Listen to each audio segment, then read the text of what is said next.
Wakadumu. Wakadumu, ilipofika mwaka wakaposti ile picha video yangu. Wakasema tumedumu. Mimi nikawazumu tu. Na hivyokuwa na wazumu. Na wazumu huku naona kila kinachoendelea, mganga mimi ananipa ripoti kwamba huku bana tafulani. Kwa hiyo mimi kana tulia, tunasubiria mambo bomu lilipuke. Limelipuka. Mganga nikamwambia mbona ulindanganya miezi 3? Ananiambia ukisema mwaka kila mtu angeona umewapa muda mrefu sana.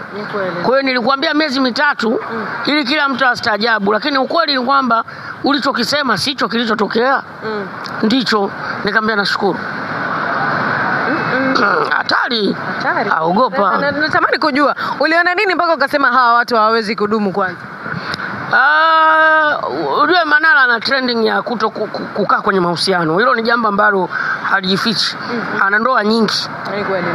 Sasa hiyo inatuonyesha picha namna gani ambavyo Manara sio mtulivu katika ndoa zake, kwa sababu basi wewe ni mtulivu, wenzako wanakosea. Kwa hiyo mara zote wanakosea wenzio tu. Yaani hao wote wake aliowaoa wao ndo wakosefu tu. Yeye sio mkosefu. So kukuwa na ndoa nyingi inaashiria wewe pia una changamoto.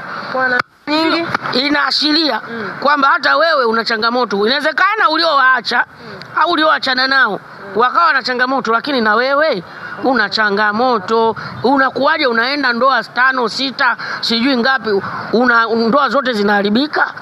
Una changamoto na wewe. So you have to sit down and uchakachue akili yako vizuri